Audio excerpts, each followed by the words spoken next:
And we're back. Are you sure? We're back. Positive. Welcome to the Auto Authorities Podcast. My name is Jay Grossman. I am the founder and CEO of iAutoAgent. And this is Mr. David Marks with Quality Auto Repair and Tire. Oh, yeah. And we have an amazing show for you today. We have the number one question that I get asked like weekly. I'm surprised not daily. What what's the best starter car for my teenager, and how to avoid a lemon? And we're going to really get into a lot of good stuff right now. And even if it's not for your teenager and you just want to buy a starter car or a lesser expensive second car, this is going to be an absolutely amazing show. Are you ready to do this, Mr. David Marks? Absolutely. Have you ever felt like you were taken for a ride when buying, selling, or repairing your car? Well, not anymore. I'm Jay. And I'm Dave. And this is the podcast that tells you what to watch out for, whether you're buying, selling, or repairing your car. With 47 years of automotive experience, we are the Automotive Authorities. This podcast is sponsored by iAutoAgent. We're real estate agents for cars. And Quality Auto STL. Trusted services with no surprises. Boom! Yeah. We have an amazing show. Welcome to the Auto Authorities Podcast. My name is Jay Grossman. I am the founder and CEO of iAutoAgent. We are real estate agents for cars. We will help you sell your car, keeping you in control the entire time. We market, list, show your car, and handle the money transaction at no cost to you. And you will never have to meet those strangers. And we will help you buy a car nationwide. If you don't like going to the dealership and you want someone to do it for you, give us a call. We do everything from A to Z.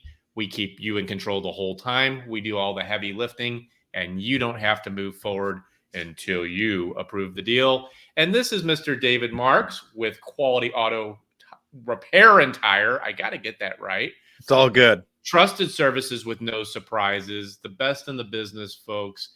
And man, we have just so much stuff to talk about today. But before we get into the good stuff, let's thank our sponsors, Podcastify.me. If you are looking for a podcast as beautiful as ours or close, because nothing can be as beautiful as ours. Hell no. You call Fritz at Podcastify.me. He is the magic behind this whole podcast. Yeah, we don't know what the hell we're doing. We just show up. And if you're watching this on YouTube, please click the subscribe button in the right corner there, and also the notification button, because you get to watch our pretty faces. You won't get a chance to watch us live, but you can watch us recorded. And we want to hear your comments too. When you're watching our podcast, give us some comments. And if you want to watch us live, you go to the Facebook group page on Facebook. And it's called the Auto Authorities Podcast. The Auto Authorities Podcast. You just click the subscribe button, and voila, you can watch us Tuesdays at 12 p.m. Central Time. And leave comments. You guys are leaving so many comments for us. There are so many great questions, things that we didn't even think about. And share this. Share this with everybody you know. All right. I think I got everything I need to talk about here. Let's get right into this. Let's start step one. Right, Mr. David Marks? We're looking for that car. What's step one in your opinion? I think it needs to be like we've talked about a lot of other episodes. How much do you want to spend? Realistically, what do you want to spend?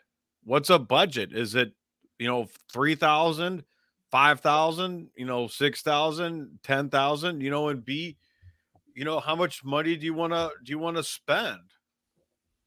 And also nowadays, let's just use a $5,000 car is really more like an $8,000 car to a $10,000 car. Yeah, it really is. Yeah. What used to be 3 to 6 is 5 to 8. Mm-hmm. I don't see that changing. No. It's going to stay that way for pretty much forever. And the other thing too is, and you had made a good point when you're budgeting out, like you've got to realize if you're buying a $5,000 car, it's going to need some fixing sometimes, and it Yeah. may be sooner than later. You Yeah, better because budget that out too. used cars don't come with the maintenance up to par. If you buy a car at that level, and let's just say the transmission fluid is clean and it doesn't need to be serviced, well, that's a bonus. Used cars at this level don't come with all the maintenance up to par. I sell that range out of here, and that's what I tell my customers, here's what I want. If you want all the maintenance up to par, this is what it costs. What do you want to do? Because that's not reality. There's No, no such thing as a perfect car in that range. You're gonna have to give something, either a torn seat or a dent or a ding or scratch or something. you're exactly right. And here's the thing. Like when people contact me, and I know they contact you too, this is usually how the conversation goes. I'm looking for a car for my teenager. I want something reliable. I don't really want to spend more than 5,000, something with low miles that's been taken care of.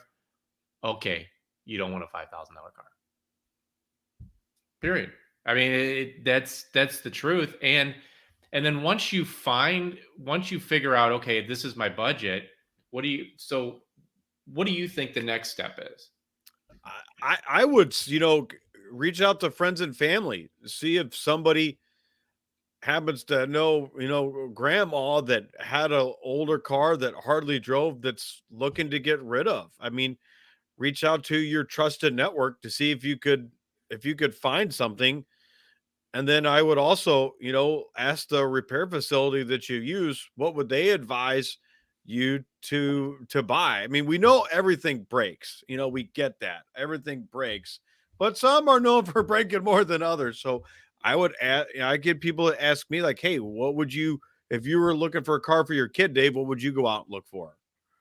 Yeah, and it's interesting you say that, and I think that's a great point, is that you can go ask your friends and family, "Hey, do you have any cars?" Because I will tell you this, the moment that that car hits the internet, the very moment, if it's anything special, it will be gone faster than you can blink an eye. Yep. It will be. And so speaking of that, I like to look on Facebook Marketplace, and we're going to talk about a few things here and there, but about some of the scams going on, and like because when you're looking at something on Facebook Marketplace, it may not be what you think it is. It may not actually be a private owner. It could be a car flipper, and we've talked about this. Curb stoning.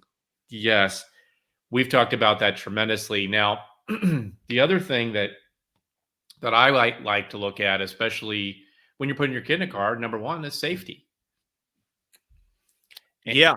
Yeah, find stuff that because you'd be surprised the safety ratings on cars just because it's big and bulky doesn't mean it's safe. Some of the smaller cars can actually be more safe than a full-size SUV. well, and then these kids that all want Jeep Wranglers, that's probably one of the most unsafe vehicles ever because, well, it doesn't really have a top, and if it kind and then the ones that do have a top, the wheelbase is so close together that they flip. They have a high center of gravity, and what Mhm. that means is the high center of gravity means the majority of the weight is off the ground. So Yep. taller a vehicle is, the more likely it is to flip and roll over. The more center of gravity lower to the ground, it's less likely to flip. There's some cars they're hard to flip, but a Jeep Wrangler, nah, they're no problem. Flip them all day long.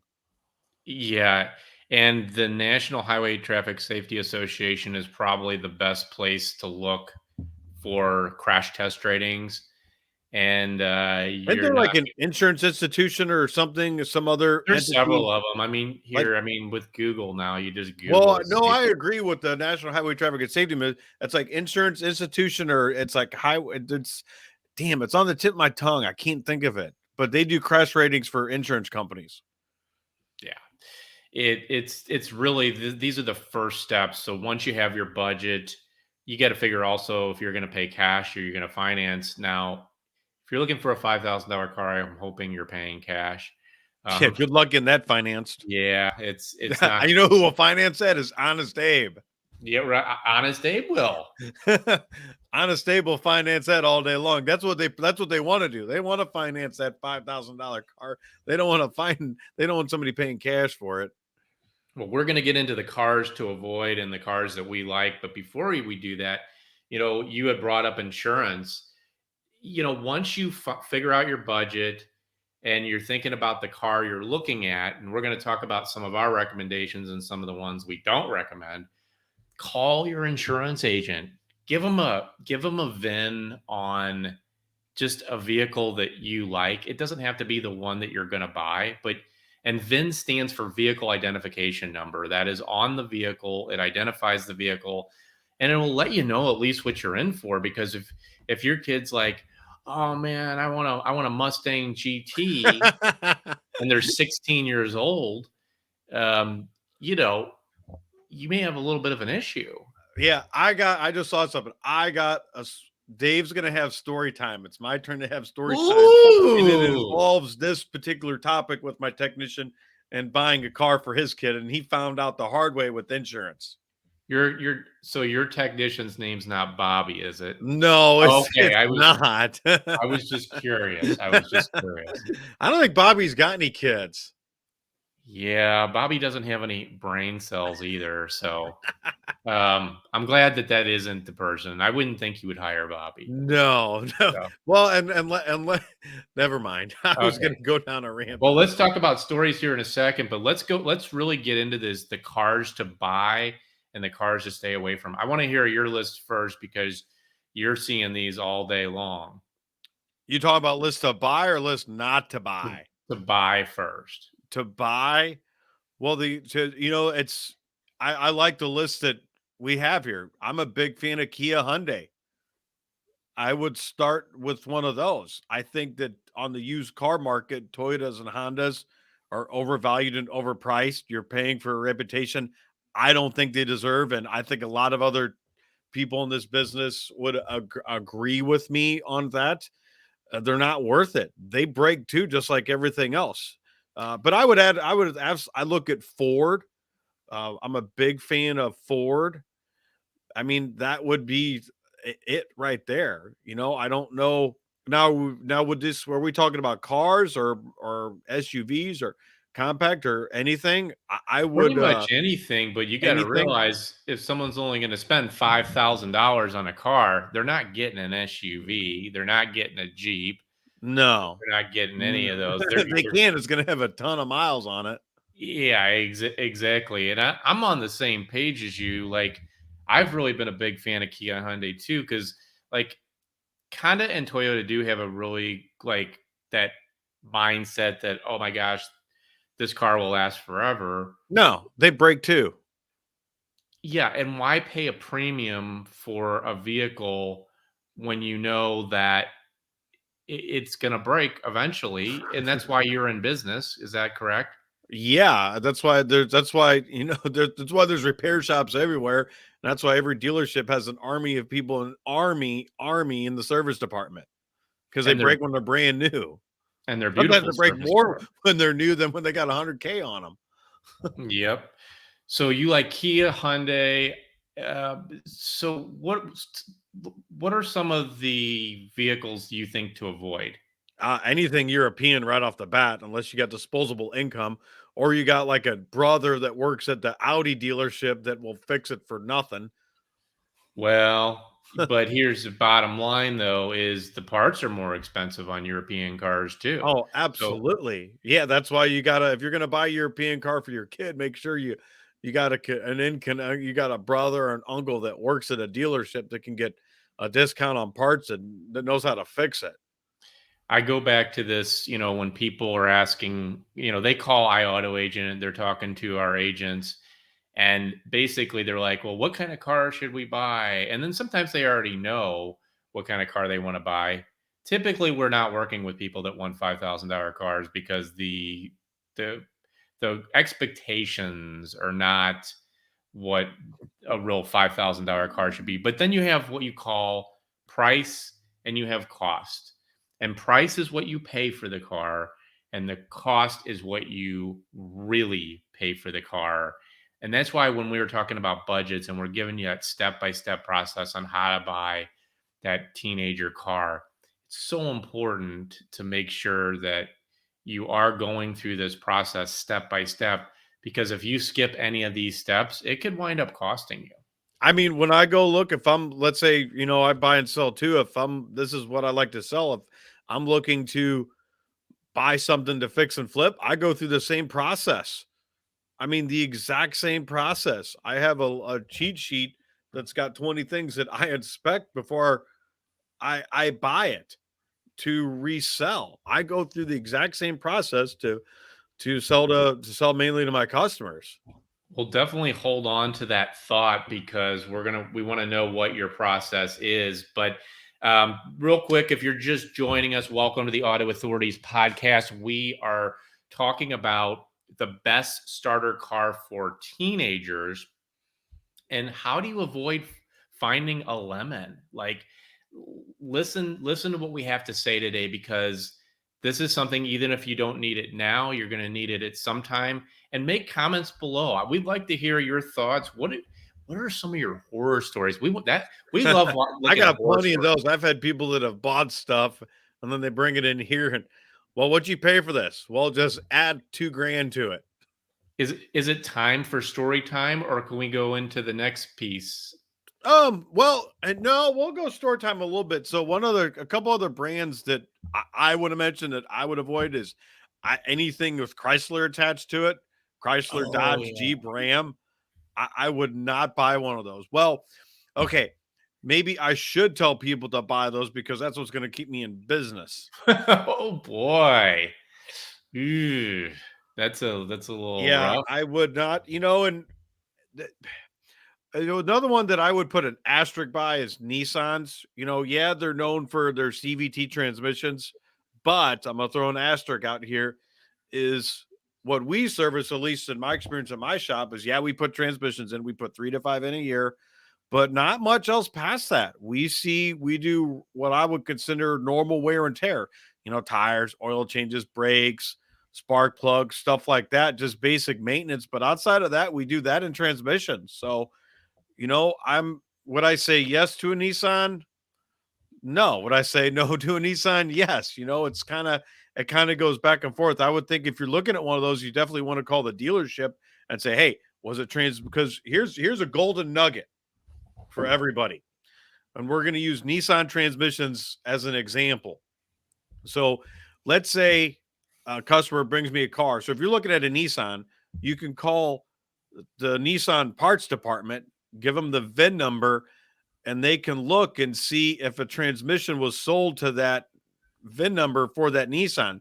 So let's say this Nissan came from Texas, for example, okay? And it had a transmission put in from Texas. We're in St. Louis here, and it somehow magically is now in St. Louis. You can call a local Nissan dealer, and they can run the VIN, and they can say, one was sold to this Nissan dealer in Texas. And that goes for any vehicle. It doesn't matter if it's GM, Ford, Chrysler, Toyota. They can all do this because it's all based off the VIN number. So if you're looking at a Nissan and it had a transmission put in it 2 years ago at a Nissan dealer in another state, well, you're probably good to go on that.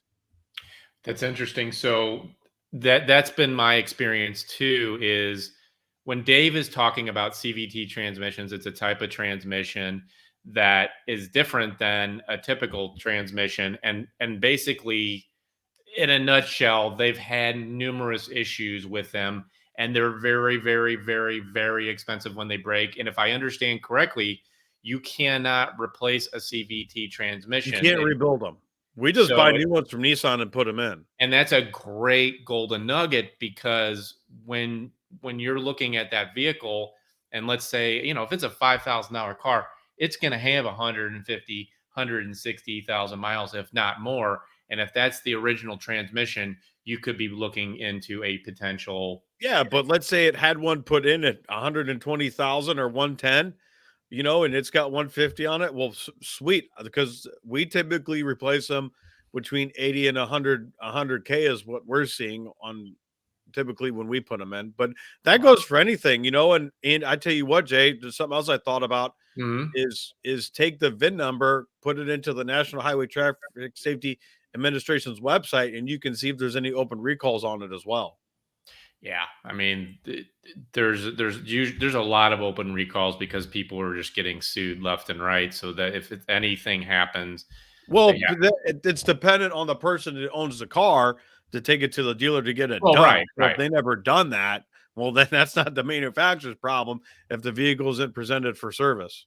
And also, open recalls are free to do. They don't cost you anything. But They're that's safe. where you can go to, because that's the manufacturer's big brother when it comes to recalls. Everybody's got a big brother Mhm. is makes there. So if it's not on that website, well, then it doesn't have one because they're legally obligated to that. So before we get into how to start finding the vehicles on the internet, do you want to do story time, or we want to wait for that? Yeah. So I got a technician here that's got a teenage kid, and we came across through a friend of a friend a Jeep Liberty, the first generation Jeep Liberty. Oh, So he got it. He got a good price on it, and since he's a technician, he goes, "Hey, I'll do all this work." So he did all this work, and he goes to call his insurance company to get insurance on it. I think it was through the roof to insure this kid on a Jeep Liberty. hmm. Why do you So think that is? because it's a Jeep, Hmm. it's a sport utility. It's a little bit older one, got a little bit more miles on, but he's a master technician, so he goes, "Well, I'll fix it. What's it need? I can fix that, no problem." Gets it all fixed up and calls the insurance company, and boom! Oh, I should have called the insurance company before I bought this. So Yeah.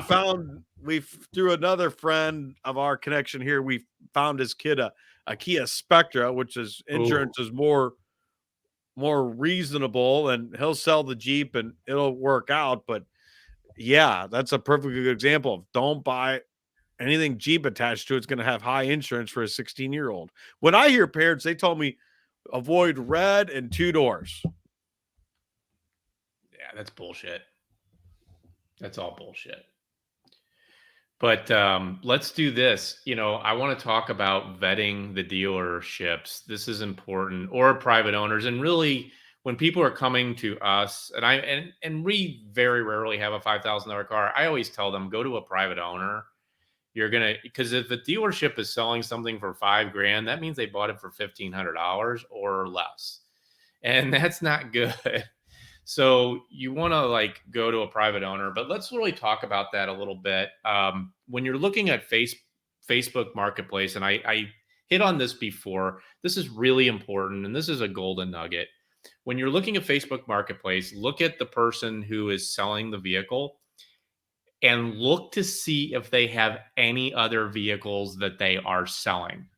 That is a clue right there. If they have more than one vehicle that they're selling, that they are not a private owner.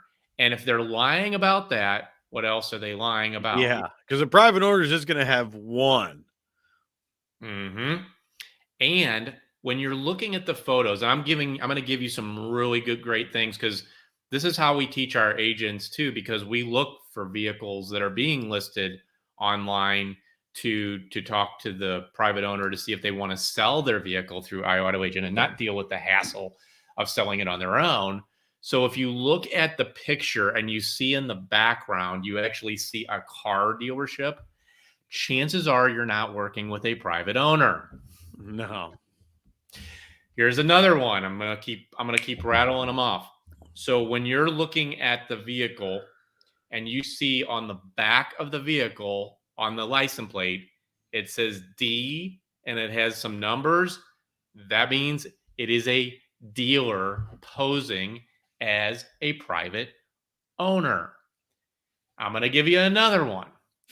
When you're looking at the windshield of the vehicle, so the front shot, and in the top corner on the driver's side, it has a little tag that's a yellow or white, and it's a little square in the corner.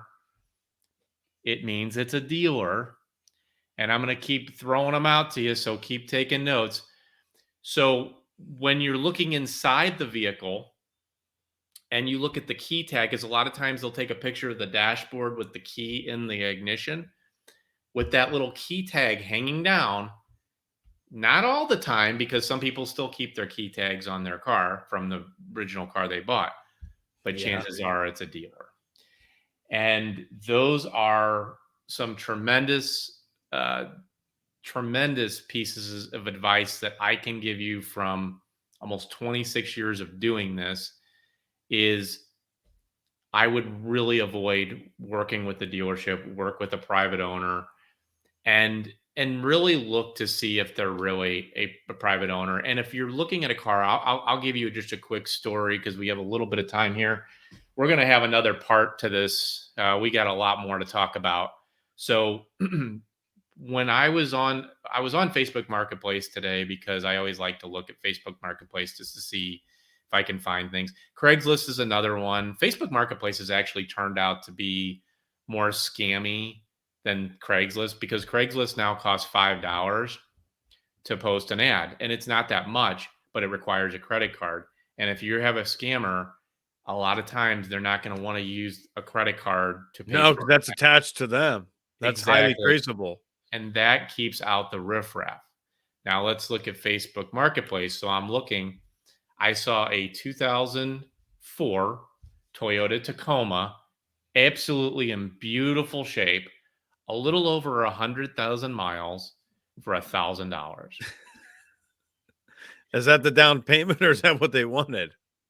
That's what they wanted. Because we both know, Jay, in today's market, what is that, an $18,000 truck in today's market?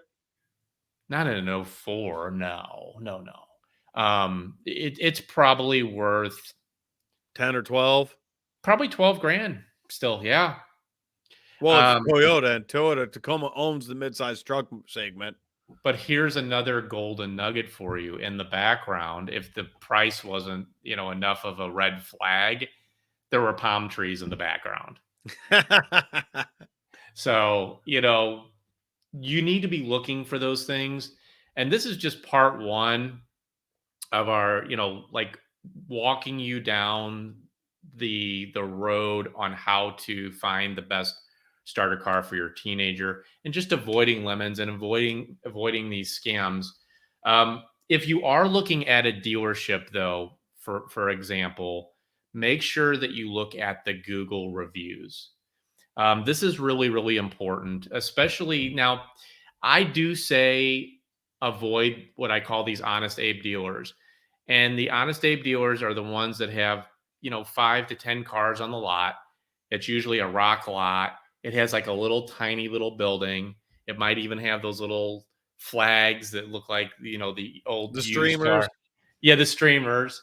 Look at the Google reviews, because people speak up when they get screwed. They don't speak up a lot when they have a great experience, but they do speak up a lot when they get screwed. And if you look at the Google reviews and you look for patterns in what those Google reviews are saying, that's going to give you the indication that you are working with playing automotive roulette. Right. Now, on the flip side, people like David, that's a mechanic. He can buy some, like we even provide some of the vehicles from iAutoAgent that we are not looking to put the money in. He'll put the money into it, fix it up, and stand behind the car. I was going to say, car repair shops. I'm not the only repair shop that does this. And a lot of repair shops, their clientele will sell them something because it needs a little bit of work, and then that shop turns around and resells it. That's a great way to find these little gems, is through repair shops. It is. They may not even, like, I'm a Missouri licensed dealer. This is part of my business model, but I know other shops that it's not part of this business model, but they probably sell a few cars a year just because of this. It needs an engine, and the owner and the shop will buy it for $500. They'll put the engine in it and resell it. Well, now you're buying something with a good engine in it, and it's $4,000. They're out there. You're exactly right. And so the moral of the story is stick with private owners and really make sure they are a private owner. If it's a dealer, look for the Google reviews. And if it's a mechanic, still look at the Google reviews Yeah, because make sure the shop doesn't that. But if a shop's selling something and their Google rating's a 4.7, it's probably legit. or higher would be nice. But Yeah. anyway, we've got a lot more to talk about. Stay tuned for the next part. We have so many cool things that we still need to hit with you. You guys have a great week, and we will see you next week. Peace. Bye, everybody.